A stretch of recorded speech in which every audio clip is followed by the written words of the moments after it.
नमस्कार। Closing calls में आपका स्वागत है। आपके साथ मैं हूं मानसी दवे और मेरे साथ है मेरे दो सहयोगी अशेषा और दिल्ली स्टूडियो से डिम्पी कालरा। भारतीय बाजार दिन की शुरुआत जब हमने देखी कमजोरी का रुझान, उसके बाद चौतरफा बिकवाली का ट्रेंड अब भी जारी, लेकिन बिकवाली में जो रिकवरी आई है वो रिकवरी काबिले तारीफ इस वक्त नजर आएगी। देखिए 23,700 के लेवल्स को टच करने के बाद वापस से थोड़ी सी कह सकते हैं कि ब्रेकडाउन्स होते हुए 23,658 के लेवल्स पर इस वक्त निफ्टी करता हुआ ट्रेड, लेकिन निचले स्तरों से अगर आप देखेंगे तो ऑलमोस्ट 200 पॉइंट की रिकवरी पाएंगे निफ्टी में।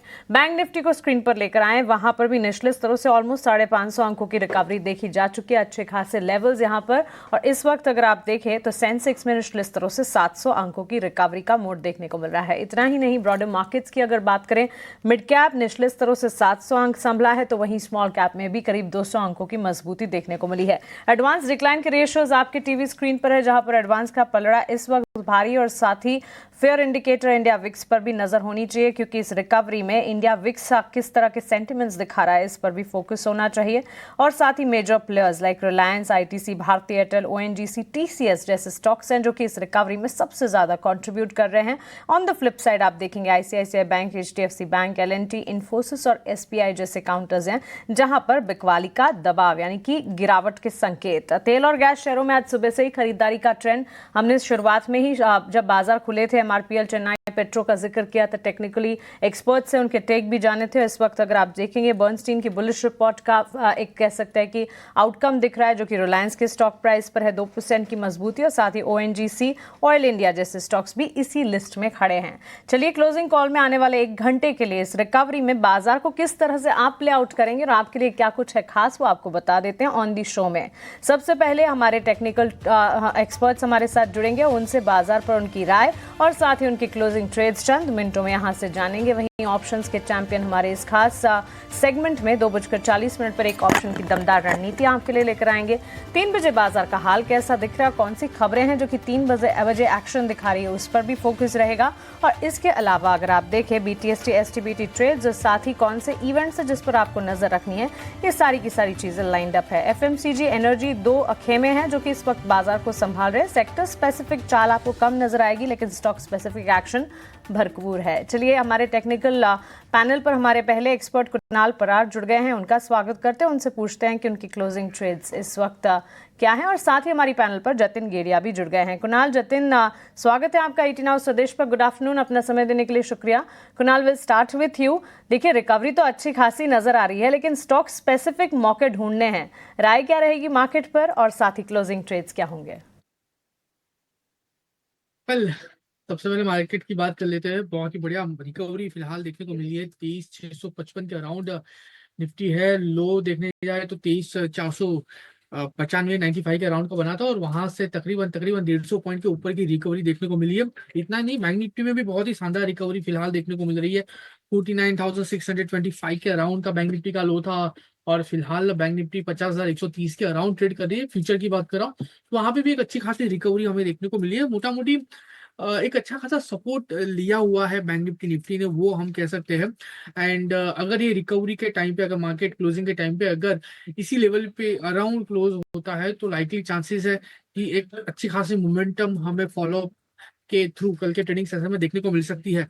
सो इसी को मद्देनजर रखते हुए 2 स्टॉक है लार्ज कैप स्टॉक है, वहां पे खरीदारी करके चलने की सलाह है ना। खरीदारी करने के लिए मल्टीपल रीजन है। सबसे पहला जो स्टॉक है रिलायंस है। रिलायंस आज एक अच्छी खासी रैली यहाँ पे देखने को मिली है। रैली के बेस पे हम यहाँ पे रिकमेंडेशन नहीं दे रहे हैं, लेकिन आप देखो तो 20 MA के ऊपर फिलहाल स्टॉक ट्रेड करा है। उतना ही नहीं, प्रीवियस जो बॉटम था उसका भी सपोर्ट लिया हुआ है, और अगर मैं यहाँ पे कहूँ तो बॉटम फॉर्मेशन यहाँ पे हो रहा है। तो नीचे जाने के चांसेस फिलहाल कम लग रहे हैं, लेकिन यहाँ से बाउंस बैक के चांसेस रिलायंस में काफी अच्छे बन रहे हैं। तो रिलायंस यहाँ पे खरीदारी करके चलने की सलाह रहेगी। टारगेट एंड एसएल की बात कर लेते हैं, तो जिस हिसाब से रिलायंस ट्रेड कर रहा है, पहला जो टारगेट रहेगा 1290 का रहेगा। 1290 जैसे ही क्रॉस होगा 1325 तक के भी लेवल रिलायंस पे देखने को मिल सकते हैं। और एसएल जो आएगा, एसएल आएगा 1240 का। दूसरा जो कॉल है एशियन पेंट है। एशियन पेंट में भी एक अच्छी खासी मोमेंटम आज के दिन में देखने को मिली है। अगर मैं डेली चार्ट की बात करूँ तो डेली चार्ट पे यहाँ पे बॉटम फॉर्मेशन लग रहा है। ओवरसोल्ड में है आरएसआई के बेस पे। यहाँ से एक अच्छी खासी मोमेंटम देखने को मिल सकती है। एशियन पेंट खरीदारी करके चलिए 2290 के एसएल के साथ।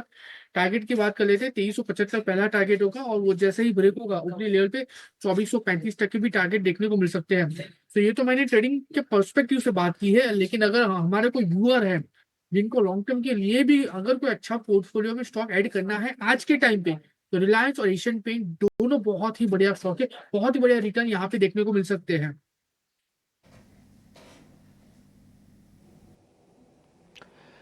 ठीक है, तो ये कुछ एक स्टॉक्स भी हो गए और मार्केट पे ओवरऑल व्यू भी मिल गया। रिलायंस इंडस्ट्रीज़ ने भी आज काफ़ी बड़ा योगदान दिया है इस रिकवरी में। आप 2-2.5% रिलायंस इंडस्ट्रीज़ आज दिन भर में तेज़ रहा।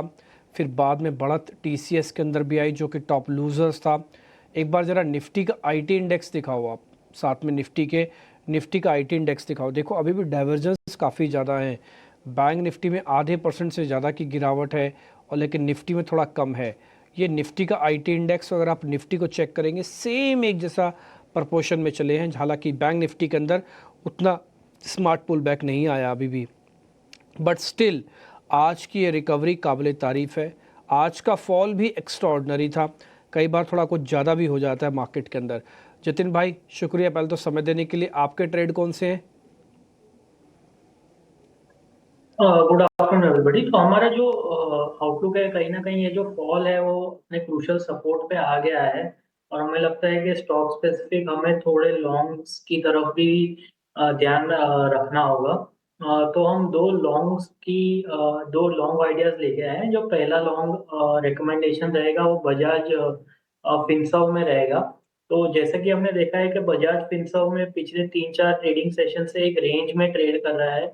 ओवरऑल मार्केट के करेक्शन के साथ ये करेक्ट नहीं हुआ है। हमें लगता है कि ये कहीं ना कहीं एक शार्प रन अप के बाद थोड़ा कंसोलिडेट कर रहा था। तो अगर जो बाजार में एक पुल बैक आता है तो हमें लगता है कि बजाज फिनसर्व एक अच्छी खासी अपसाइड की तरफ रैली दे सकता है। बजाज फिनसर्व लॉन्ग करने की सलाह रहेगी। स्टॉप लॉस रखना होगा आपको 1668 का, और ऊपर में टारगेट रहेंगे 1765 के। जो दूसरा रिकमेंडेशन है वो इंश्योरेंस स्पेस में से एचडीएफसी लाइफ में है। तो हमने देखा है कि जो इंश्योरेंस स्पेस की कंपनीज या है SBI life, HDFC life, ICICI pru, ICICI GI, बहुत ही ओवरसोल्ड है डेली चार्ट्स के ऊपर, और हमें लगता है कि कहीं ना कहीं एक ट्रेंड रिवर्सल के संकेत है इन इंश्योरेंस कंपनीज में। हमें लगता है एचडीएफसी लाइफ में एक लॉन्ग अटेम्प्ट किया जा सकता है। स्टॉप लॉस रखना होगा 610 का, और ऊपर में टारगेट्स रहेंगे 645 के। ठीक है, ये कुछ एक स्टॉक्स हो गए जो कि आपको मार्केट के वेटरन्स बता रहे हैं, और ये बता भी रहे हैं कि अब लॉन्ग करो। देखो स्पेसिफिक ट्रेड करने की अभी भी सख्त ज़रूरत है। बाज़ार के अंदर उतार चढ़ाव होगा, कईयों को रिकवरी भारी होगी तो कईयों को आज का फॉल ज़्यादा सीवियर दिख रहा होगा। सबका व्यू पॉइंट अलग अलग हो सकता है। कुछ लोग कह रहे हैं कि आज की रिकवरी बहुत शानदार थी, कुछ लोग कह रहे हैं आज का फॉल बहुत ही डिज़ास्टर्स था। आप नॉन स्टॉप लेवल को कहाँ तक ले जाते हो, या आप उसी से सोचो, उसी से अंदाज़ा लगाओ आप। बट फिर भी जो भी था, मार्केट के अंदर अभी भी सतर्क रहने की ज़रूरत है। मैं 2 लेवल्स आपके लिए फिर से क्लियर कर देता हूँ। ये टेक्निकली प्रूव्ड लेवल हैं जिसके साथ गेस्ट भी इत्तेफाक रखते हैं। पहला है 23,900 का, ये 200 दिनों का एवरेज है। आज शाम को जो बाज़ार बंद होगा उसके बाद ये एवरेज में थोड़ा और चेंज हो जाएगा। फ़िलहाल तक की एवरेज है 23,900। बैंक निफ्टी के लिए 50,700। जब तक इन दोनों लेवल्स को रीगेन नहीं कर लेते, आप पूरी तरह से खतरे से बाहर नहीं है। कोई ना कोई बचाएगा ज़रूर, वो एक अलग बात है, बट आप पूरी तरह से खतरे से बाहर नहीं है। ये बात भी समझनी जाननी बहुत ज़रूरी हो जाएगी। खैर एनी हाउ, कुछ लॉन्ग पोजीशंस हैं जहाँ पर आज बढ़िया ट्रेड बना है। ओएनजीसी दिखाइए, ओएनजीसी टिल बजट तक रखें क्या जतिन? कुणाल एक बार अगर आप चेक करना, ओएनजीसी बजट तक रखना है, रख लें क्या? वेल डेफिनेटली रखना चाहिए जिस हिसाब से स्टॉक फिलहाल ट्रेड कर रहा है। पिछले 2 दिन में बहुत ही बढ़िया सी मोमेंटम डिम्पी ओएनजीसी में देखने को मिली है, और कहीं ना कहीं चार्ट पे बॉटम फॉर्मेशन का सिग्नल भी मिल रहा था, एंड वहीं से स्टॉक ने एक अच्छी खासी मोमेंटम दिखाई है। ऊपरी लेवल की बात करें तो आने वाले दिनों में ये स्टॉक 295 और 295 जैसे ही ब्रेक होता है और भी ऊपरी लेवल पे 310 तक के लेवल देखने को मिल सकते हैं। इसको रखना चाहिए, बजट तक भी रखना चाहिए, और मैं कहूंगा कि मीडियम टर्म के लिए भी रखना चाहिए।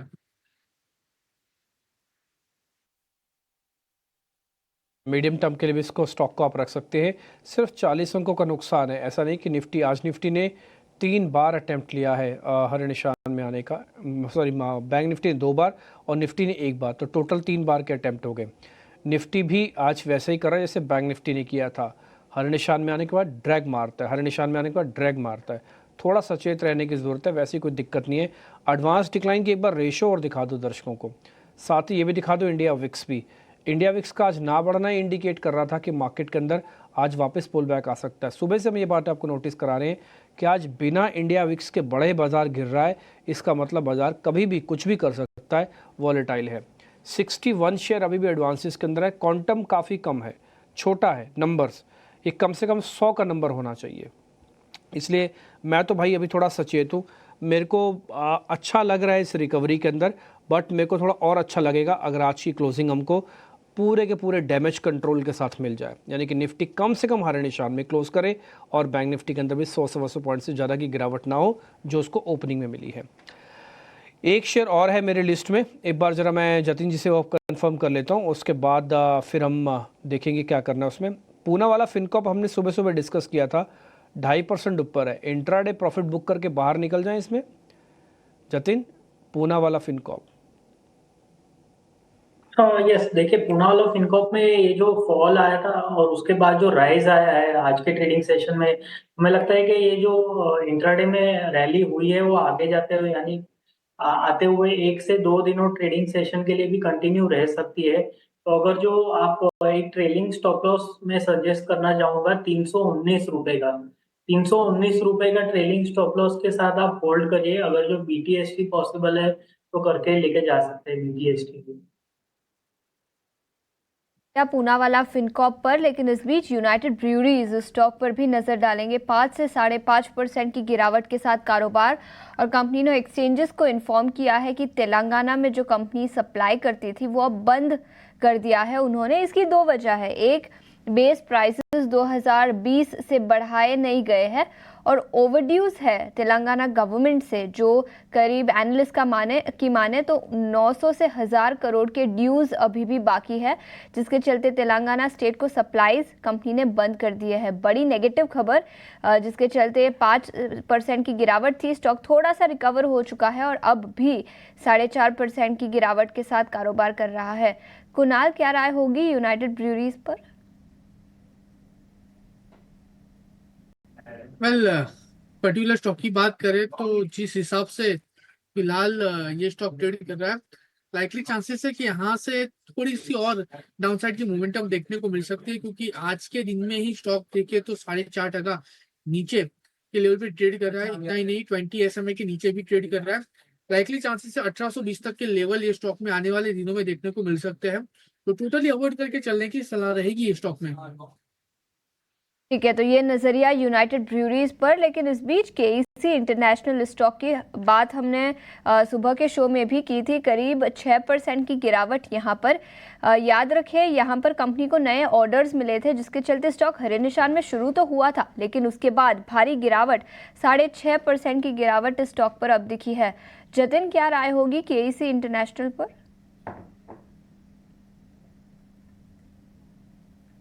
देखिए केईसी इंटरनेशनल में एक ब्रेकडाउन देखने मिला है हमें लगता है कि वीकनेस मेरे को लगता है कंटिन्यू रह सकती है ये स्टॉक में टिल द लेवल्स ऑफ 1000, जो एक साइकोलॉजिकल सपोर्ट के तौर पे काम करेगा। आज का जो ब्रेकडाउन है वो वॉल्यूम के साथ आया है, तो कहीं ना कहीं हमें लगता है कि आगे चलते हुए थोड़ी वीकनेस और कंटिन्यू रह सकती है। कोई भी पुल बैक आए तो उसमें फ्रेश खरीदारी की सलाह नहीं रहेगी। हमें लगता है कि अभी भी कंसिडरेबल डाउनसाइड है, अराउंड 5 to 6 odd % का डाउनसाइड है पॉसिबल है इन द केस ऑफ केईसी।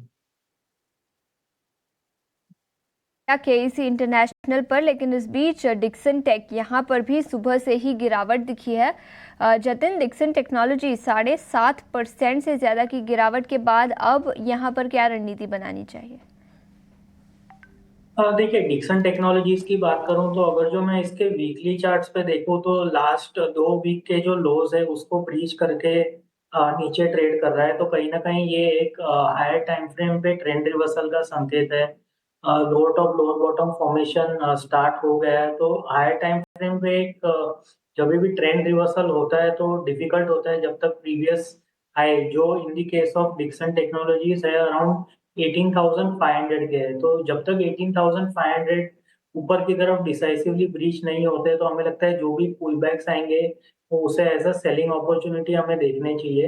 अगर जो मैं नीचे के स्तर की बात करूं तो हमें लगता है ये स्टॉक 15,750, ये 15,750 से लेके 15,500, ये जोन में 20 वीक का एवरेज आ रहा है। तो हमें लगता है कि कहीं ना कहीं ये स्टॉक वहां तक स्लिप हो सकता है। तो हमें लगता है कि अगर जो किसी को एग्जिट लेना है तो करंट लेवल पे एग्जिट ले सकता है, क्योंकि कंसिडरेबल डाउनसाइड हमें लग रहा है करंट मार्केट प्राइस से। एफएनओ कैटेगरी में टॉप लूजर के नाम में शामिल हुआ है डिक्सन टेक्नोलॉजीज, और हम देख रहे हैं 17,000 के लेवल्स के आसपास करीब 8% की बिकवाली का दबाव, उससे भी ज़्यादा गिरावट जो है हावी होती हुई एक बार के लिए निकलने की कोशिश अगर कोई कर रहे हैं तो एक बार सोचा ज़रूर जा सकता है डिक्सन टेक्नोलॉजी। हालांकि EMS पैक की ही अगर बात करें वहाँ पर फंडामेंटली काफ़ी ज़्यादा ट्रिगर एंड पॉजिटिव पॉइंट्स भी नजर आते हैं, लेकिन इस वक्त बाजार की गिरावट या कह सकते हैं वॉलेटिलिटी में डिक्सन टेक्नोलॉजी का शेयर टुवर्ड्स डाउन साइड कामकाज करता हुआ। तेल गैस शेयरों पर एक नज़र होनी चाहिए। जेफरीज की जो और बर्नस्टीन की जो पॉजिटिव रिपोर्ट आई उसके ठीक बाद हमने रिलायंस में तो अच्छा अप मूव देखा भी है, कुणाल के रेडार पर भी है ये स्टॉक, लेकिन इसके अलावा ONGC, oil India, MRPL, Chennai petro, GAIL, ये सारे के सारे स्टॉक्स में अच्छा खासा मजबूती का मोमेंटम है। कुणाल, इन स्टॉक्स में से भी कोई राय होगी? रिलायंस पर आपका टेक हमने नोट डाउन जरूर कर लिया, लेकिन इसके इतर भी ऑयल मार्केटिंग, ऑयल गैस क्षेत्र में अच्छा खासा एक्शन है। कल रिलायंस की हमने बात कर ली है एंड ONGC की भी हमने बात कर ली है। MRPL की फिलहाल बात करेंगे। 148 के अराउंड स्टॉक ट्रेड कर रहा है। लाइकली चांसेस है स्टॉक में एक ऊपर की मोमेंटम देखने को मिल सकती है। 140 के 140 के एसएल के साथ यहाँ पे खरीदारी करके चलने की सलाह रहेगी। टारगेट की बात कर लेते हैं तो 155 जैसे ही ब्रेक होगा 170 तक के लेवल देखने को मिल सकते हैं। तो MRPL के लिए थम्स अप है, खरीदारी करके चलने की सलाह रहेगी। एंड गेल की भी आपने बात की तो मैं कहूँगा गेल भी यहाँ से खरीदारी करके चलिए। यहाँ से भी एक अच्छी खासी मोमेंटम गेल में देखने को मिल सकती है। 183 का हम यहाँ पे एसएल मेंटेन करके चलेंगे। टारगेट की बात करें फिलहाल स्टॉक 191 के अराउंड है। 183 का हम यहाँ पे एसएल मेंटेन करके चलेंगे। टारगेट 197 का पहला है जो इसका रिसेंट का टॉप भी है। तो 197 जैसे ही ब्रेक होगा ये ऊपरी लेवल पे 208 तक के लेवल दिखाने के लिए रेडी हो जाएगी। यानी अगर 8 से 10% की मोमेंटम गेल में हमें देखने को मिल सकती है। तो MRPL और ये दोनों यहाँ से खरीदारी करके चलने की सलाह रहेगी। गेल और रिलायंस इनफैक्ट कुणाल के क्लोजिंग ट्रेड्स में ही शामिल हैं, लेकिन बाजार में अगर आप देखें ट्रेंड जो है काफ़ी उठापटक भरा वॉलेटाइल ट्रेंड नज़र आ रहा है। बाजार में इस वक्त आप रिकवरी ज़रूर पाएंगे, चाहे फिर बेंचमार्क हो या फिर ब्रॉडर मार्केट्स हो, लेकिन ओवरऑल अंडरटोन अगर देखें काफ़ी हद तक हमने देखा गिरावट भी नज़र आती है। भारी गिरावट जब दिखे तो चौतरफा और रिकवरी दिखे तो पॉजिटिविटी या उम्मीद की किरण भी जगती है। इस सिचुएशन को अस्थिरता कहते हैं, और बाजार में अस्थिरता के बीच क्या निवेशकों को लार्ज कैप शेयरों में निवेश करना चाहिए या नहीं, क्योंकि लार्ज कैप और मिड कैप में लगातार कंफ्यूजन बना रहता है।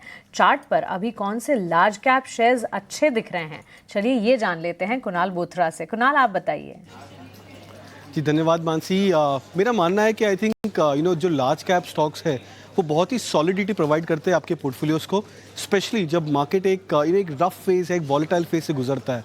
हमने कुछ एक लार्ज कैप स्टॉक्स आइडेंटिफाई किए हैं जिनके चार्ट पैटर्न्स एक्सट्रीमली स्ट्रॉन्ग है, और कुछ एक स्टॉक्स तो ऐसे हैं जिनके सेक्टर चार्ट्स बहुत ही ज़्यादा ख़राब है, बट वो स्टॉक्स स्टैंड आउट कर रहे अपने लीग में, अपने सेक्टर्स में। तो 3 स्टॉक्स मैंने आइडेंटिफाई किए हैं जो कि लार्ज कैप वाइज बहुत ही ज़्यादा फॉर्मिडेबल चार्ट पैटर्न्स है। सबसे पहला चार्ट जब हम देखेंगे वो है M&M का, Mahindra and Mahindra. Classical chart है। मैं अभी भी जानता हूँ वो एक फेज था जब स्टॉक 700-750 के ऊपर था, वहाँ पर स्टॉक एक ह्यूज अंडर परफॉर्मर था। आज स्टॉक एक मैसिव आउट परफॉर्मर है, और सबसे बड़ी बात है आज जब निफ्टी ऑटो इंडेक्स अपने 52 वीक लोज या उसके आसपास ट्रेड कर रहा है, यहाँ पर M&M में एक ऐसा चार्ट है जो अपने लाइफ हाइस के आसपास ट्रेड कर रहा है। स्टॉक ने 3000 के लेवल्स को बहुत ही स्ट्रांगली सपोर्ट किया है, और हम देख रहे हैं कंसिस्टेंटली कि स्टॉक अपने बुलिश ट्रेंड को बरकरार रखते हुए नजर आ रहा है। सबसे खास बात है कि स्टॉक में एक शॉक एब्जॉर्प्शन कैपेसिटी है। तो मार्केट्स में लास्ट 3-4 महीने में हमने देखा बहुत हाइटेंड वॉलेटिलिटी आई है, बट उस दायरे में भी M&M ने बहुत ही अच्छा परफॉर्म किया है। तो मेरा अनुमान से एक बहुत ही सॉलिड स्टॉक बन सकता है और स्पेशली इस वॉलेटाइल फेज को राइड करने के लिए ये क्लासिकल बाय बन सकता है ब्लू चिप कैटेगरी में। सेकंड स्टॉक हमने आइडेंटिफाई किया है, वो भी एक सेम सेक्टर में है ऑटो स्टॉक्स में से, बट वो एक डिफरेंशिएटेड सेक्टर है, डिफरेंशिएटेड स्टॉक है टू व्हीलर्स में से, आयशर मोटर्स। अगर हम देखें तो बहुत ही क्लासिकल चार्ट है और बहुत रेयर होता है कि एक स्टॉक या एक चार्ट अपने हिस्टोरिकल पैटर्न्स को बार बार रिपीट करे। अगर हम देखें कि लास्ट 3 से 5 सालों में आयशर मोटर्स में बार बार एक कंसिस्टेंट फॉर्मेशन आया है। जब स्टॉक एक रेंज में आ जाता है, वो रेंज जैसे ही स्टॉक ब्रेकआउट कर जाता है उसके बाद एक नया ट्रेंड स्टार्ट होता है। तो काफ़ी बार ऐसा होता है कि कुछ एक रेंजेस वीक्स के होते हैं, कुछ एक रेंजेस मंथ्स और ईयर्स के भी होते हैं, बट जैसे ही स्टॉक उन ब्रेकआउट्स को कंफर्म करता है उसके बाद एक नया वेव, नया अप ट्रेंड स्टार्ट होता है। आयशर मोटर्स में हम देख रहे हैं कि एक similar kind of an up trend start हुआ है। स्टॉक ने करीबन 5000 का ये लेवल्स ब्रेक किया है। मेरा मानना है कि बहुत ही इंटरेस्टिंग चार्ट बन सकता है और शायद एक अनदर डिफरेंशिएटेड स्टॉक बन सकता है ऑटो स्टॉक्स में से और लार्ज कैप नेम्स में से, जो मेरा मानना है कि कंसिस्टेंट परफॉर्मर बन सकता है 2025 के लिए। थर्ड और इंटरेस्टिंग स्टॉक है वो है फार्मा स्टॉक्स में से, फार्मा पैक में से। हम जनरली देखते हैं कि जब मार्केट्स वॉलेटाइल हो जाते हैं या एक रफ पैच में जाते हैं तो फार्मा स्टॉक्स जनरली एक शील्ड का काम करते हैं आपके पोर्टफोलियोज के लिए। सन फार्मा एक ऐसा ही चार्ट है। सबसे इंटरेस्टिंग बात है जो RSI हम मैप की है, RSI कंसिस्टेंटली वीकली चार्ट्स पे सन फार्मा में लास्ट 1 से 2 ईयर्स से ऑलमोस्ट 40 और 50 के बेस के हायर चल रहा है। तो ये भी एक स्ट्रॉन्ग इंडिकेशन है कि सन फार्मा एक स्ट्रॉन्ग चार्ट है, अभी भी कंसिस्टेंसी बरकरार नजर आती है सन फार्मा में। और मेरा ऐसा मानना है कि अगर मार्केट और थोड़ा सा वॉलेटाइल हो जाए आने वाले कुछ एक हफ्तों के लिए तो ये एक चार्ट है जो कंसिस्टेंसी प्रोवाइड कर सकता है, स्पेशली डिफेंसिव स्पेस में से।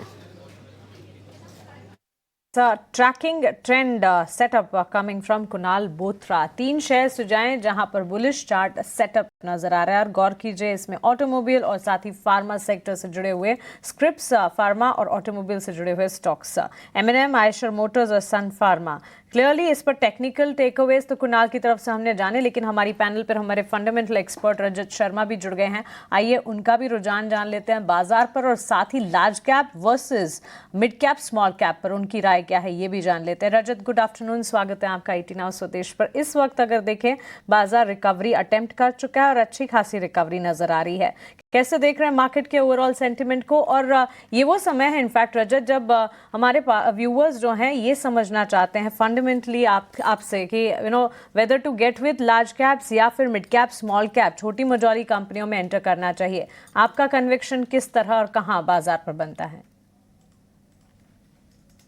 Good afternoon. मेरा कन्विक्शन अगर आप इसी कैटेगरी में इसी क्राइटेरिया पे पूछें तो मैं ज्यादा फोकस्ड हूँ लार्ज कैप्स में, ऑल्दो मेरे पास हमने कुछ स्मॉल कैप्स भी ऐड की हैं। मिड कैप्स में इनफैक्ट हमने कोई नई एडिशन नहीं की, बट ओवरऑल मैं बैटर्ड जो गिरे हुए लार्ज कैप स्टॉक्स हैं जो पिछले 3-4 साल से नहीं चले, उन पे मेरा फोकस ज्यादा है। इस पे मैंने पिछली बार भी बात की थी। The likes of HDFC bank जो भी प्रोबेबली सबसे हेटेड स्टॉक है क्योंकि वो बहुत टाइम से नहीं चला है, मैंने पहले कभी नहीं खरीदा था लेकिन अब मैं इसको रेकमेंड कर रहा हूँ। Similarly HUL, Asian paints, because consumption के आंकड़े बहुत खराब रहे हैं पिछले कुछ टाइम में। पिछले 2 क्वार्टर Q1 और Q2 के तो खैर बहुत ही खराब थे, Q3 में थोड़े साइंस इंप्रूवमेंट के आए हैं। तो मैं लार्ज कैप्स जो पिछले 3-4 साल से बहुत ज्यादा नहीं चले उन पे ज्यादा फोकस कर रहा हूँ। ये जो इमीडिएट गिरावट आई है इसमें इनफैक्ट ये स्टॉक्स बहुत ज्यादा नहीं गिरे क्योंकि पहले ही बहुत गिर चुके थे। तो मेरा फोकस लार्ज कैप स्पेस पे ज्यादा है और उसमें भी वो स्टॉक्स जो चले नहीं हैं, जिनका पहले वैल्यूएशन बहुत अच्छा, बहुत एक्सपेंसिव हुआ करता था और अभी 3-4 साल से अर्निंग्स इंप्रूव होती जा रही हैं लेकिन स्टॉक की प्राइस नहीं बढ़ रही। कहीं ना कहीं वो करेक्शन एक आएगा और वैसे भी कंजम्पशन, बैंकिंग, प्राइवेट बैंकिंग और IT सेक्टर, इन 3 सेक्टर्स में मैं काफी बुलिश हूं गोइंग फॉरवर्ड। तो मेरी मोस्ट ऑफ द बाइंग इन्हीं सेक्टर्स में आ रही है। इनफैक्ट आपकी ऑब्जर्वेशन एकदम सही और सटीक है। अगर आप देखें HDFC बैंक जिस तरह की हमने कमजोरी वहां पर देखी है, लेकिन वहां से अब ब्रोकरेजेस के भी बुलिश रिपोर्ट्स आना शुरू हो चुके हैं। और इन पर्टिकुलर 2025 को अगर बैंक्स एंड फाइनेंशियल्स के लिए देखें तो ब्रोकरेजेस का ये मानना है कि 2 हिस्सों में बांटना भी चाहिए। और जहां HDFC बैंक की बात करें 1785 तक के टारगेट्स और वहां से भी ऊपर के टारगेट्स नजर आ रहे हैं। और साथ ही FMCG वन सच सेगमेंट जहां पर नजर होनी चाहिए, क्योंकि Q3 अपडेट का सिलसिला जो है पॉजिटिव अपडेट से शुरू हुआ है। चलिए आगे बढ़ते हैं, ऑप्शंस का चैंपियन हमारे इस सेगमेंट का अब रुख करते हैं।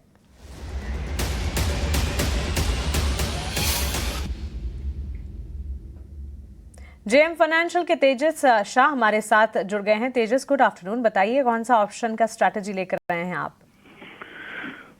गुड आफ्टरनून और सभी दर्शकों को मेरा नमस्कार। तो आज का मेरा जो ऑप्शन का चैंपियन का स्टॉक है वो है ONGC लिमिटेड।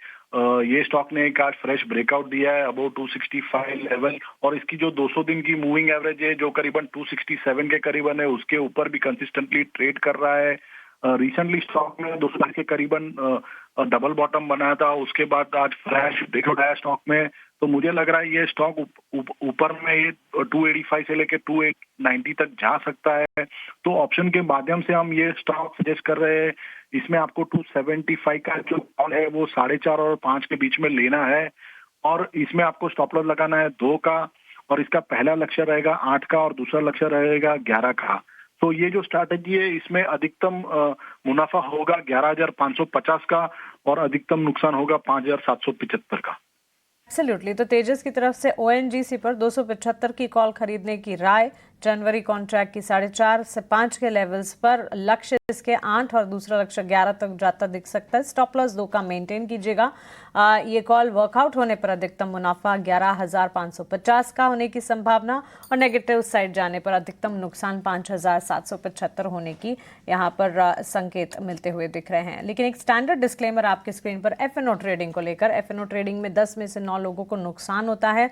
FNO ट्रेडर्स को औसतन 50,000 का नुकसान होता है। घाटा होने के बावजूद 28% ट्रांजैक्शन के रूप में देना होता है। वही मुनाफा होने पर 15 से 50% ट्रांजैक्शन के रूप में खर्च होता है। तो FNO ट्रेडिंग से ठीक पहले अपने एडवाइजर्स की सलाह लें और उसके बाद FNO में उतरें। कि हर निशान में किसी तरह से मार्केट्स रहे, बट वो मल्टीपल अटेम्प्ट्स बार बार फेल हो रही हैं। 400 पॉइंट की गिरावट अभी भी आपको निफ्टी बैंक पे दिख रही होगी, और जो निफ्टी बैंक एक अटेम्प्ट ले रहा था ऊपर आने की बार बार, वो कमज़ोर साबित हो रही है। आप चार्ट पे भी, स्क्रीन पे भी देख पा रहे हैं, अटेम्प्ट बार बार फेलियर में तब्दील हो रही हैं। ये अटेम्प्ट बार बार फेलियर में तब्दील होना अच्छी बात नहीं है। ये पहले बैंक निफ्टी के साथ हो चुका है। वो अटेम्प्ट लेता था, फेल हो जाती थी, अटेम्प्ट लेता था, फेल हो जाती थी, आखिरकार बैंक निफ्टी को सरेंडर करना पड़ा। ये चीज़ निफ्टी के अंदर भी हुई है, अभी हुई है, और मैंने अभी थोड़ी देर पहले भी आपको बता रहा था। तो इसलिए जितनी जल्दी हो सके उतनी जल्दी हर निशान में रहे मार्केट्स। एडवांस डिक्लाइन की रेशो ख़राब है, जैसे मैंने अभी भी बताया था आपको, ये और अच्छी होनी चाहिए थी, अभी भी उतनी अच्छी नहीं है। एक ही कुल मिला के पूरी सेगमेंट के अंदर चीज़ मेरे को जो काफ़ी अच्छी लग रही है, जो काफ़ी हद तक फेवर में जा रही है, वो है इंडिया विक्स। इंडिया विक्स के अंदर आज करीब 0.1% तक की गिरावट है। 14.5 का विक्स अलाउ ही नहीं करता कि आप और नीचे चले जाएं। तो ये एक ऐसा पॉइंट है जो आपके अभी तक फेवर में खड़ा हुआ है, और काफ़ी हद तक मैं बोलूँगा कि थोड़ा बहुत रिलायंस, TCS का आज का रोल भी काफ़ी इंपॉर्टेंट है। देवांग शाह भी मेरे को स्क्रीन पर दिख रहे हैं। देवांग भाई नमस्ते, बहुत शुक्रिया, थैंक यू वेरी मच समय देने के लिए। रजत शर्मा, जतिन केडिया और साथ ही कुणाल परार आपको स्क्रीन पर ऑलरेडी पहले भी नज़र आए होंगे। देवांग भाई बहुत शुक्रिया। पहले तो मैं ज़रा आपसे ही कर रहा हूँ शुरू, आपकी ट्रेडिंग कॉल्स। नमस्ते। बात करें ट्रेडिंग कॉल्स की तो फर्स्ट स्टॉक यहाँ रहेगा भारतीय एयरटेल। भारतीय एयरटेल में देख रहे हैं कि जिस तरह से रिकवरी दी सपोर्ट लेवल से, काफी कंसोलिडेशन कर रहे हैं, तो सपोर्ट जोन तो हमें लगता है यहाँ से एक बाउंस देखने मिल सकता है। तो भारतीय एयरटेल खरीदने की सलाह है। स्टॉप लॉस रखना है 1575, टारगेट है 1660। नेक्स्ट स्टॉक रहेगा यहाँ पे बजाज फिनसर्व। बजाज फिनसर्व का ओवरऑल चार्ट स्ट्रक्चर देखे, डेली चार्ट पे एक डबल बॉटम स्ट्रक्चर बना है। स्टॉक में हमने देखा था पिछले 3 to 4 ट्रेडिंग सेशन में एक अच्छा अट्रैक्शन देखने मिला है। तो बजाज फिनसर्व खरीदने की सलाह है। स्टॉप लॉस रखना है 1670, टारगेट है 1750।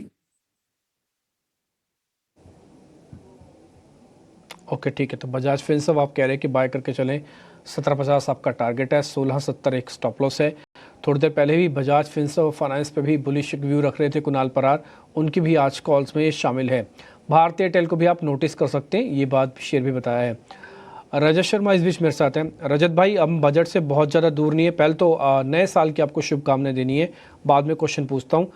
नए साल की आपको बहुत बहुत शुभकामनाएं। आपसे हमारी पहली बार मुलाकात हो रही है, आप हेल्दी एंड वेल्दी रहें, आपके लिए साल काफ़ी अच्छा जाए, ये हमारी शुभकामनाएं हैं। रजत सर, एक चीज़ हमको पता करनी है, 8 तारीख आज कंप्लीट होने को है, 1 तारीख को सैटरडे को बजट होगा, दिन ज़्यादा नहीं है, छुट्टी वुट्टी मिला दिया है तो 15 दिन ही है बस।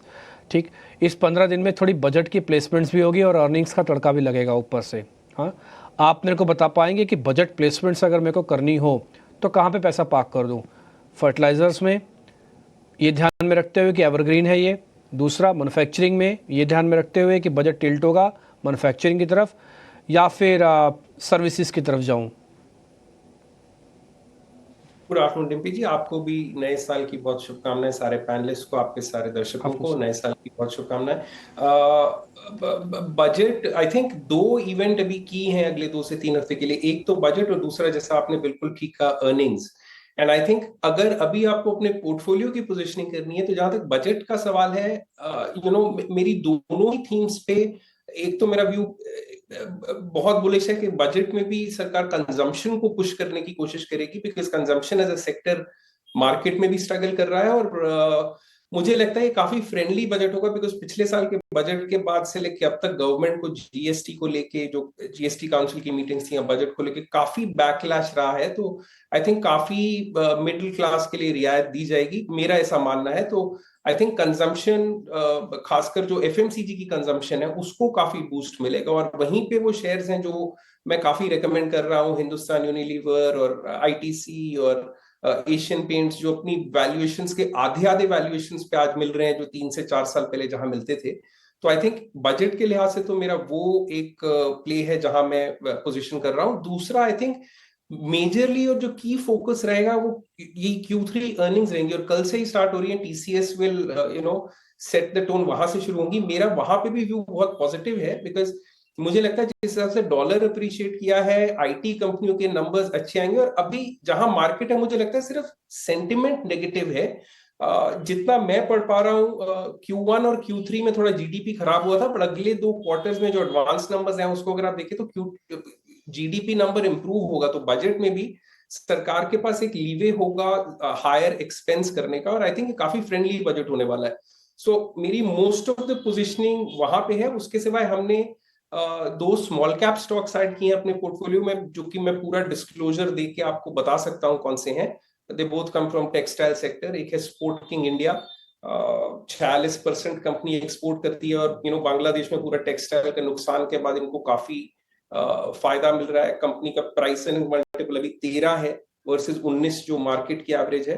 मैं इसमें डिस्क्लोजर दे दूं, मैं सेबी रजिस्टर्ड इन्वेस्टमेंट एडवाइजर हूं, फिर भी आप अपने इन्वेस्टमेंट एडवाइजर को जरूर कंसल्ट करें। हम इंटरेस्टेड पार्टी हैं स्टॉक में, हमने खरीदा हुआ है।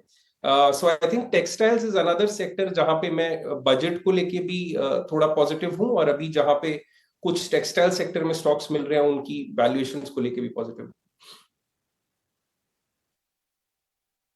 ठीक है, डन सर, पॉइंट टेकन। आपने दोनों शेयर्स भी बता दिए और अपना व्यू पॉइंट भी दे दिया सेक्टोरियली। अब मैं 3 बज चुके हैं, क्योंकि मैं अपने रिपोर्टर्स के साथ भी खबर के लिए जुड़ूंगा, लेकिन उससे पहले गौरव मेरे साथ हैं, ताकि वो मार्केट सेट 3 का पूरा एक्शन एक बार आपके सामने रख पाएँ। गौरव, बताइए प्लीज़।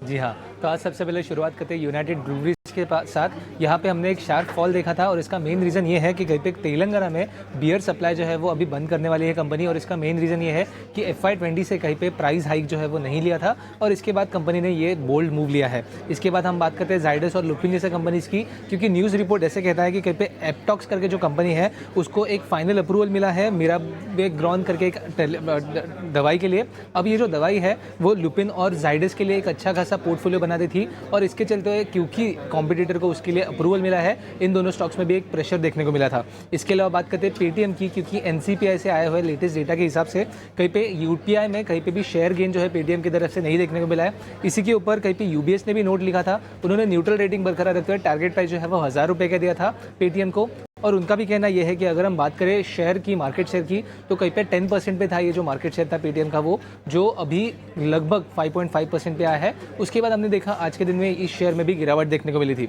इसके अलावा बात करते हैं टाटा टेक की। अगर हम इस स्टॉक की बात करें तो आज के वीक मार्केट में भी एक ग्रीन मूव जो है इस स्टॉक ने दिखाया था, और इसका मेन रीज़न ये है कि कहीं पे कंपनी ने टेलीचिप कंपनी के साथ करार किया है। इसके चलते हुए उन्होंने MOU जो साइन किया है, उसके चलते हुए एक इनोवेटिव प्रोडक्ट्स लाएंगे वो next gen software defined vehicles के लिए, और इसके चलते यहाँ पे एक तेज़ी देखने को मिली थी। और आखिर में बात करते हैं मारुति सुजुकी, यहाँ पे भी आज के दिन में एक तेज़ी देखने को मिली और इसका मेन रीज़न ये है कि सबसे बड़ा मैन्युफैक्चरर जो है, ऑटो मैन्युफैक्चरर, वो ईवी के साथ आने वाला है। मारुति सुजुकी ने अपनी फर्स्ट ईवी जो है वो लॉन्च करने का ठाना है। ई विटारा जो है वो जल्दी ही लॉन्च करने वाली है मार्केट में। और इसी के साथ साथ E4Me, ये जो नया सेगमेंट है उन्होंने चालू किया है उनके इलेक्ट्रिक व्हीकल के लिए। तो खबरों के दम पे आज के दिन में इन सब स्टॉक्स पे एक अच्छा ट्रैक्शन जो है देखने को मिला था। आगे जाके भी इन सब स्टॉक्स पे नजर रखना काफ़ी ज़्यादा ज़रूरी रहेगा। जो खबरों के दम पर आज फोकस में है। गौरव, शुक्रिया पूरी डिटेल्स के साथ हमारे साथ जुड़ने के लिए। इसी के साथ फार्मा सेक्टर से कुछ स्टॉक्स पर नजर डालेंगे। लुपिन 4.5% की गिरावट यहाँ पर और बायोकॉन में भी करीब 3% की गिरावट दिखी है। देवांग, क्या राय होगी आपकी दोनों ही स्टॉक्स पर, लुपिन और बायोकॉन? और डेफिनेटली लुपिन में आज हमने गिरावट देखी है, बट अभी भी जो ओवरऑल स्ट्रक्चर है वो अभी भी पॉजिटिव है। तो आई थिंक इसमें होल्ड करें जब तक 2200 के लेवल्स ब्रेक नहीं करता है स्टॉक, तब तक इसमें बने रहे। अपसाइड अराउंड 2320 2330 तक के जोन देखने मिल सकते हैं, तो अभी भी होल्ड की सलाह रहेगी with stop loss of 2200। Exclusive का सिलसिला, एक्सक्लूसिव के जरिए बाजार में कौन सी चीज़ें, इकोनॉमी से जुड़ी कौन सी चीज़ें हैं जो कि आपके लिए जानना ज़रूरी है, वो भी लगातार हम आपको बताते हैं। हमारे संवाददाता लगातार अपनी एक्सक्लूसिव रिपोर्ट्स लेकर आते हैं। ऐसी एक एक्सक्लूसिव रिपोर्ट लेकर समीर हमारे साथ जुड़ गए हैं। स्लीपर वंदे भारत को लेकर BHEL टीटागढ़ के लिए एक अहम खबर है। सारी की सारी एक्सक्लूसिव जानकारी जानते हैं समीर दीक्षित से। समीर, आप बताइए।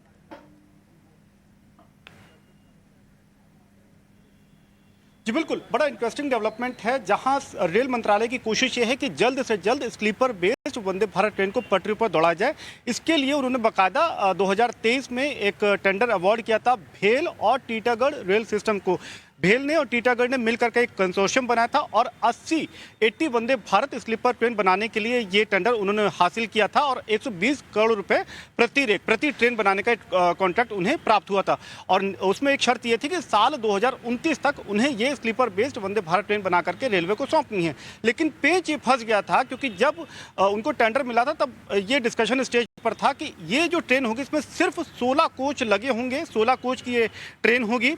लेकिन बाद में रेलवे मंत्रालय ने यह कहा कि नहीं, आपको 24 कोच की एक लंबी ट्रेन बनानी है और वो मुहैया करानी है। इसके साथ ही साथ कुछ डिज़ाइन को लेकर के भी पेंच फंस गया था, जिसके बाद कंसोर्शियम यानी कि भेल, टीटागढ़ और रेलवे मंत्रालय के बीच एक लंबी दौर की बातचीत चली है। वो पेंच काफ़ी फंसा हुआ था, लेकिन अब उसमें पॉजिटिव डेवलपमेंट ये है और सूत्र ये बता रहे हैं कि ये अड़चन दूर हो गई है और इस बात पर सहमति बनी है कि ये जो कंसोर्शियम है ये 24 कोच की sleeper based Vande Bharat train बनाएगा और ये भारतीय रेलवे को सौंपेगा। लेकिन वो जो कॉस्ट तय की गई है उस कॉस्ट में किसी तरीके की बढ़ोतरी नहीं होगी, कॉस्ट वही रहेगी।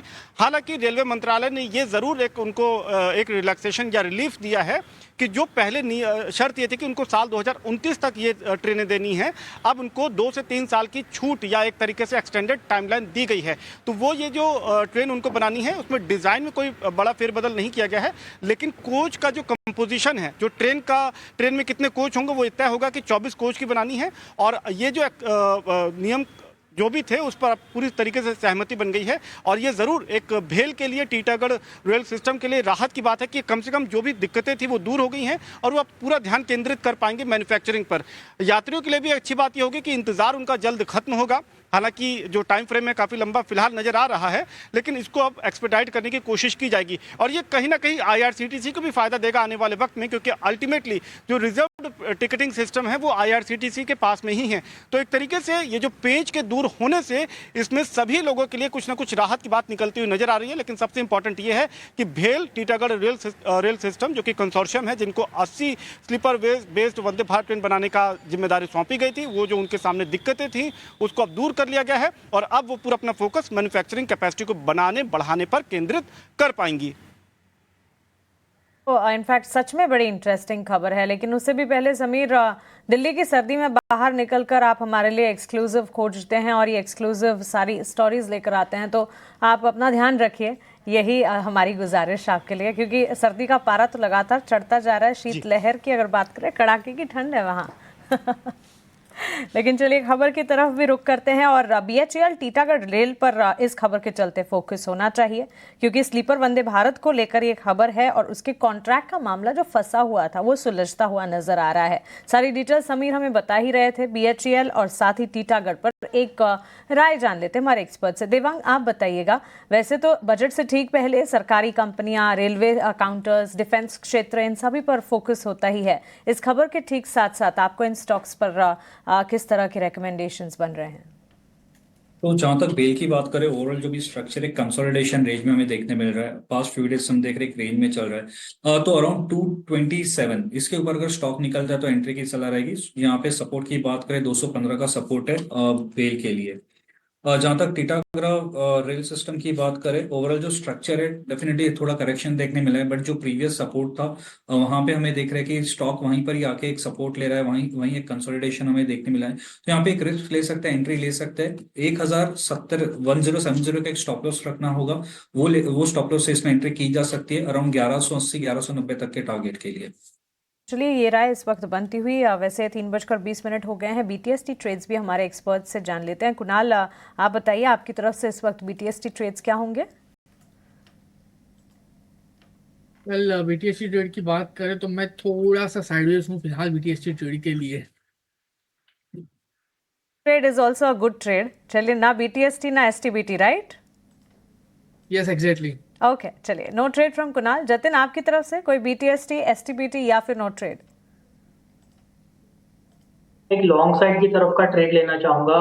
वो ट्रेड होगा बर्जर पेंट्स में। तो डेली चार्ट्स पे एक ट्रेंड रिवर्सल देखने मिल रहा है। हमें लगता है कि आगे जाते हुए आज की जो पॉजिटिव मोमेंटम है वो कल भी कंटिन्यू रह सकती है। इसके लिए बीटीएसटी में बर्जर पेंट लॉन्ग करने की सलाह रहेगी। स्टॉप लॉस लगाना होगा 457 का और ऊपर में टारगेट रहेंगे 469 और 475 के। ठीक है, 457 का स्टॉप लॉस लगाएं, 469 पहला टारगेट और दूसरा 475 तक के जाता दिख सकता है बर्जर पेंट्स बीटीएसटी के तौर पर जतिन की तरफ से कैंडिडेट। देवांग, आपकी तरफ से कोई बीटीएसटी, एसटीबीटी ट्रेड? एक लॉन्ग साइड बीटीएसटी ट्रेड रहेगा। यहाँ पे विप्रो का ओवरऑल चार्ट स्ट्रक्चर देखें, उन्होंने medium term chart stock positive territory में है। ऑल्सो जो करेक्शन है नियर बाय सपोर्ट्स हमें आज देखा एक रिवर्सल देखने मिला है, तो 289 के स्टॉप लॉस इसमें एंट्री की जा सकती है 315 के टारगेट के लिए। ठीक है, बीटीएसटी ट्रेड के तौर पर विप्रो, ये काउंटर आता हुआ देवांग की तरफ से। इनफैक्ट अगर आप देखें आईटी मेजर टीसीएस के नतीजे कल आने वाले और नतीजों से ठीक पहले अगर आप देखें तो इस वक्त आईटी सेक्टर रेडार पर है और टीसीएस के स्टॉक प्राइस में भी हम देख रहे हैं ऑलमोस्ट 2% के गेंस के साथ कामकाज देखने को मिल रहा है। कुछ और प्लेयर्स जहां पर एक्शन है, आईटीसी के चार्ट्स को एक बार पुल अप करना चाहिए। गोल्डमैन सैक्स की एक रिपोर्ट आई आज सुबह और पॉजिटिव रिपोर्ट है। खरीदारी की राय उन्होंने बरकरार रखी है, 500 तक के टारगेट्स मानकर चल रहे हैं। कुणाल, आपसे राय जानना चाहेंगे। सिगरेट कारोबार में सुधार से मुनाफे को सपोर्ट मिला है, एफएमसीजी कारोबार के स्केल और मुनाफे में भी सुधार देखने को मिला है, जिसके चलते पॉजिटिव रिपोर्ट और स्टॉक प्राइस में भी आगे मजबूती के साइंस नजर आ रहे हैं। वेल, आईटीसी की बात करें तो फिलहाल एक अच्छे खासे लेवल पे आईटीसी ट्रेड कर रहा है, 449 के अराउंड स्टॉक ट्रेड कर रहा है। खरीदारी करके चलने की सलाह है क्योंकि स्टॉक में एक अच्छा खासा सपोर्ट है 437 435 के अराउंड का। पहले भी सेम लेवल का सपोर्ट लिया था और स्टॉक ने एक अच्छी खासी रैली दिखाई थी। तो मैं यहाँ पे खरीदारी करके चलने की सलाह दूंगा स्टॉक को प्रेजेंट लेवल पे ही। जो आज का लो है वो हमारा एसएल हो जाएगा 437 का। सिफर साइड 435 का हम यहाँ पे एसएल रखेंगे। टारगेट की बात कर लेते हैं, पहला टारगेट 480 का होगा। जैसे 480 ब्रेक होगा ऊपरी लेवल पे 500 तक के भी लेवल ये स्टॉक दिखाने के लिए रेडी हो जाएगा।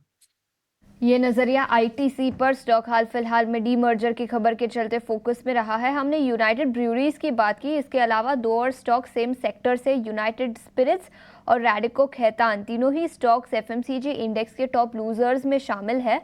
जतिन, क्या राय होगी आपकी यूनाइटेड स्पिरिट्स और रैडिको खैतान पर? 3% से ज़्यादा की गिरावट यहाँ पर, और तेलंगाना गवर्नमेंट से जो ड्यूज बाकी है उसके चलते यूनाइटेड ब्रूअरीज पर खबर आई थी, स्टॉक में गिरावट, लेकिन पूरे इंडस्ट्री पर दबाव दिखा है आज। तो देखिए, जो भी ये बेवरेजेस कंपनीज हैं, अगर जो यूनाइटेड स्पिरिट्स या रेडिको खैतान की बात करूँ, आज का जो फॉल है वो कहीं ना कहीं बहुत ही एक बेरिश साइन दिखा रहा है चार्ट्स के ऊपर। उसका रीजन है कि जो डेली या तो फिर शॉर्ट टर्म मूविंग एवरेजेस है उसके नीचे जाके ट्रेड कर रहे हैं, तो हमें लगता है कि सपोर्ट ब्रीच हुआ है ऑन दी डाउन साइड। तो हमें लगता है कि कहीं ना कहीं आगे जाते हुए भी वीकनेस हमें देखने मिल सकती है। अगर जो मैं यूनाइटेड स्पिरिट्स की बात करूं तो हमें लगता है कि ये स्टॉक अराउंड 1500 तक भी स्लिप हो सकता है। इसके लिए ये फॉल में कोई खरीदारी की सलाह नहीं रहेगी। अगर जो कोई पुल बैक आता है इंट्राडे में कल, तो हमें लगता है कि जिनके पास है उनको एग्जिट करने की सलाह रहेगी। विजिट करने की सलाह यूनाइटेड स्पिरिट्स पर। इस बीच आईटी सेक्टर से एलटीआई माइंट्री स्टॉक पर भी नजर डालेंगे। नतीजों के पहले टीसीएस तो फोकस में है ही, लेकिन एलटीआई माइंट्री 2.5% की तेजी के साथ कारोबार। बाजार में गिरावट दिखी है, लेकिन इस स्टॉक में स्ट्रेंथ बाय स्ट्रेंथ तेजी, 2.5% की तेजी। अब देवांग, क्या राय होगी एलटीआई माइंट्री पर? सो एलटीआई माइंट्री की बात करें, आफ्टर द करेक्शन स्टॉक्स में हमने देखा था एक कंसोलिडेशन देखने मिला था। आज एक कंसोलिडेशन ब्रेकआउट स्टॉक के अंदर डेफिनेटली देखने मिला है। यहाँ पे एंट्री की जा सकती है, बट एक स्टॉप लॉस भी रखने की सलाह रहेगी। स्ट्रिक्ट स्टॉप लॉस रखिए 5700 का, वो स्टॉप लॉस से एंट्री की जा सकती है। अपसाइड अराउंड 6200 तक के लेवल्स देखने मिल सकते हैं एलटीआई माइंट्री में। 1200 तक के लेवल्स एलटीआई माइंट्री पर नजर आ सकते हैं। रियल एस्टेट सेक्टर से दो स्टॉक्स पर नजर डालेंगे और दोनों ही स्टॉक्स में काफी डाइवर्जेंट ट्रेंड्स आज के सत्र में दिखे हैं। एक है फीनिक्स मिल्स, 4.5% की तेजी के साथ रियल्टी इंडेक्स का टॉप गेनर। लेकिन ऑन द फ्लिप साइड शोभा, जहां पर ऑपरेशनल अपडेट्स काफी कमजोर रहे हैं, 5.5% की गिरावट यहां पर। और याद रखें, सालाना आधार पर ऑपरेशनल अपडेट्स यानी कलेक्शंस और प्री सेल्स में गिरावट दिखी है, जिसके चलते शोभा डेवलपर 5.5%। दिन के निचले स्तर से थोड़ी सी रिकवरी दिखी है, लेकिन उसके बावजूद 5.5% नीचे। कुणाल, क्या राय होगी शोभा डेवलपर्स और फीनिक्स मिल्स पर? कल सबसे पहले शोभा की बात कर लेते। जिस हिसाब से स्टॉक फिलहाल ट्रेड कर रहा है, लाइकली चांसेस है यहाँ से फर्दर गिरावट भी हमें देखने को मिल सकती है। एंड आने वाले दिनों में ये स्टॉक जिस हिसाब से ट्रेड कर रहा है, क्योंकि स्टॉक ने ऑलरेडी ब्रेकडाउन दे दिया है 1515 के लेवल का। स्टॉक ऑलरेडी 200 डीएमए के नीचे भी ट्रेड कर रहा है। लाइकली चांसेस है ये स्टॉक लोअर लेवल पे 1380 और 1380 जैसे ही ब्रेक होता है नीचे में 1230 तक के भी लेवल दिखा सकता है। तो शोभा में तो क्लियर कट फिलहाल डाउन साइड के ही मोमेंटम देखने को मिल रही है। लेकिन सामने प्रेस्टीज की बात करें तो प्रेस्टीज जिस हिसाब से ट्रेड कर रहा है, प्रेस्टीज में भी एक वीकनेस देखने को मिल सकती है up to the level of 1500। Prestige भी अगर ब्रेक होता है 1500 का लेवल तो और भी नीचे जा सकता है 1350 तक। तो दोनों स्टॉक का फिलहाल जो व्यू है वो नेगेटिव साइड का ही है। एंड फिलहाल दोनों स्टॉक में अवॉइड करने की सलाह दूंगा। नई खरीदारी बिल्कुल नहीं करनी चाहिए इस time. Kunal, before we close, एक क्विक राय त्रिवेणी टरबाइन पर भी बनती है। स्टॉक में अच्छा एक्शन हमने देखा है, लेकिन इस वक्त गेंस जो है बिल्कुल फ्रिजल आउट होते हुए, क्या ये एक एंट्री पॉइंट है 739 के लेवल्स पर? कल 738 के अराउंड स्टॉक ट्रेड कर रहा है और मैं थोड़ा सा वेट करके चलने की सलाह दूंगा। 20 MA के नीचे स्टॉक ट्रेड कर रहा है और लाइकली चांसेस स्टॉक फर्दर गिरावट में 715 710 तक की भी लेवल दिखा सकता है। तो फिलहाल एंट्री नहीं करनी चाहिए। ये राय। और बाजार क्लोजिंग की तरफ बढ़ता हुआ आज के मार्केट को अगर सम अप करें तो शुरुआत हमने देखी सदी हुई होती हुई नजर आई। बावजूद इसके कि ये एशियाई बाजार, यूएस के मार्केट्स और गिफ्ट निफ्टी की तरफ से संकेत कमजोरी के थे, लेकिन भारतीय बाजार ने एक मच्योर ओपनिंग दिखाई। उसके बाद चौतरफा बिकवाली का ट्रेंड देखने को मिला। And last hour of trade में, या यूं कहें कि सेकेंड हाफ में, मार्केट ने अपने आप को बेहतरीन तरीके से संभाला और जितनी गिरावट दिखी थी उतनी रिकवरी अच्छी खासी देखने को मिली। निफ्टी के गेनर्स की लिस्ट आपके स्क्रीन पर आप देख रहे हैं। अच्छा खासा एक्शन ऑयल मार्केटिंग प्लेयर्स में देखने को मिला। Reliance, TCS, ITC, ONGC, oil India, Bharti Airtel जैसे काउंटर्स जो कि निफ्टी में टॉप कंट्रीब्यूटर्स रहे। On the flip side ICICI bank, HDFC bank, LNT, Apollo hospital, SBI जैसे काउंटर्स में बिकवाली का दबाव हावी होता हुआ।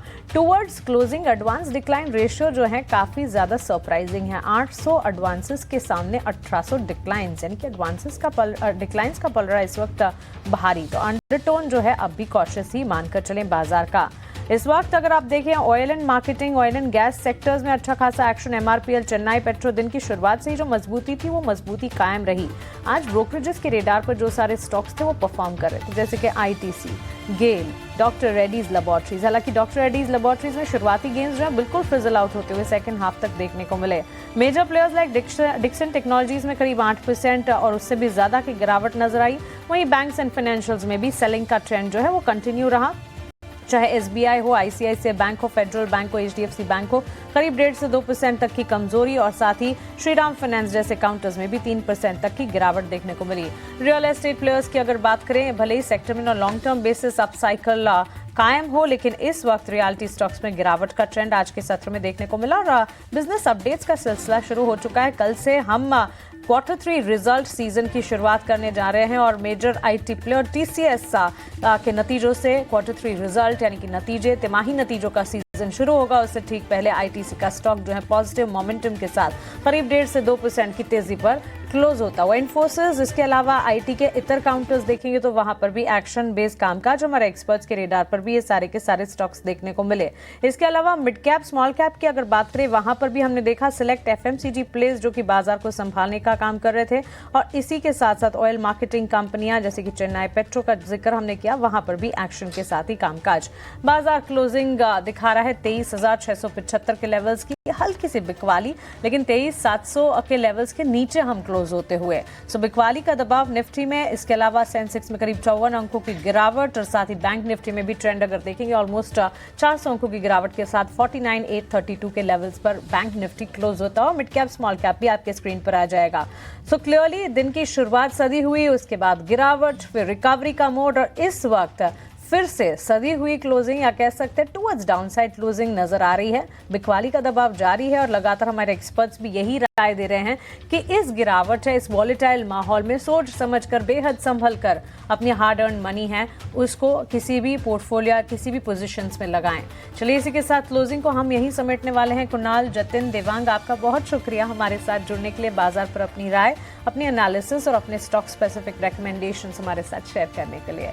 क्लोजिंग कॉल्स में फिलहाल इतना ही। मुझे और आशीषा को दीजिए इजाजत, लेकिन आप बने रहें 18 स्वदेश के साथ। नमस्कार।